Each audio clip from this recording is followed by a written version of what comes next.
எல்லாருக்கும் வணக்கம். நாம் இன்னைக்கு சூப்பரான பூண்டு குழம்பு எப்படி பண்ணலான்னு பார்க்கலாம். வாங்க வீடியோக்குள்ளே போகலாம். இப்போ ஒரு பவுல் பூண்டு, 3/4 பவுல் சின்ன வெங்காயம் எடுத்து வச்சுருக்கேன். பூண்டை விட சின்ன வெங்காயம் கொஞ்சம் கம்மியாக சேர்த்துக்கலாம். இதை எடுத்து நீட்டாக கழுவி ரெடியாக வச்சுக்கலாம். இப்போ பாத்திரத்தை அடுப்பில் வச்சுட்டு எண்ணெய் ஊற்றிக்கலாம். பூண்டு குழம்புக்கு பொதுவாகவே நல்லெண்ணெயில் பண்ணிங்கன்னா உங்களுக்கு டேஸ்ட் ரொம்ப நல்லாயிருக்கும்.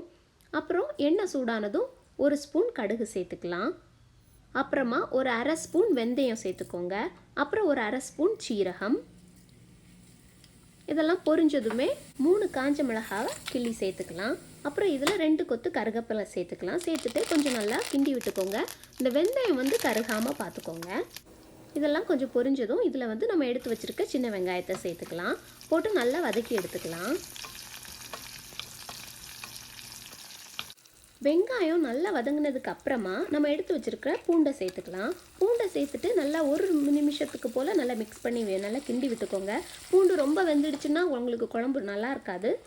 இது கூடவே 2 மீடியம் சைஸ் தக்காளி நறுக்கி வச்சது அதை அப்படியே சேர்த்துக்கலாம். சேர்த்துட்டு மூடி வச்சு வேக வைங்க. அப்போ தக்காளி சீக்கிரம் வெந்துடும். பாருங்கள், தக்காளி இப்போ நல்லா வெந்துடுச்சு. தக்காளி நல்லா மேஷ் ஆனத உடனே இது கூடவே நம்ம தேவையான அளவு உப்பு சேர்த்துக்கலாம். 1/2 ஸ்பூன் உப்பு சேர்த்துக்கோங்க. 1 ஸ்பூன் மிளகாய்த்தூள், 1/2 ஸ்பூன் மல்லித்தூள் சேர்த்துக்கலாம். 1/4 ஸ்பூன் மஞ்சள் தூள். இப்போ நீங்கள் மல்லித்தூள், மிளகாய்த்தூள், மஞ்சள் தூளுக்கு பதிலாக சாம்பார் பொடி கூட சேர்த்துக்கலாம். அப்படி இல்லைன்னா குழம்பு மிளகாய்த்தூள் கூட சேர்த்துக்கலாம். அது சேர்த்தாலும் உங்களுக்கு டேஸ்ட் ரொம்ப நல்லாயிருக்கும். இந்த மசாலா எல்லாம் போட்டு 1 நிமிஷம் கிண்டி விடுங்க. அதுக்கப்புறமா 1 கப்பு புளி கரைசல் சேர்த்துக்கலாம். ஒரு சின்ன நெல்லிக்காய் அளவு புளியை ஊற வச்சு அதை கரைச்சி சேர்த்துக்கோங்க. புளி கரைசல் நிறைய சேர்த்தாலும் நல்லா இருக்காது. இது கூடவே 1/4 கப்பு தண்ணி ஊற்றி நல்லா கொதிக்க விடுங்க. குழம்ப மூடி வச்சு கொதிக்க விடுங்க. இப்போ பாருங்கள், எண்ணெய் தனியாக பிரிஞ்சு வர ஆரம்பிச்சிருச்சு. அவ்வளோதாங்க. இனி நீங்கள் அடுப்பை ஆஃப் பண்ணிடலாம்.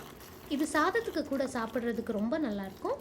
நீங்களும் வீட்டில் இதை செஞ்சு பாருங்கள். இந்த வீடியோ உங்களுக்கு பிடிச்சிருந்துச்சுன்னா மாதவாஸ் கிச்சனுக்கு சப்ஸ்கிரைப் பண்ணுங்கள். தேங்க்யூ.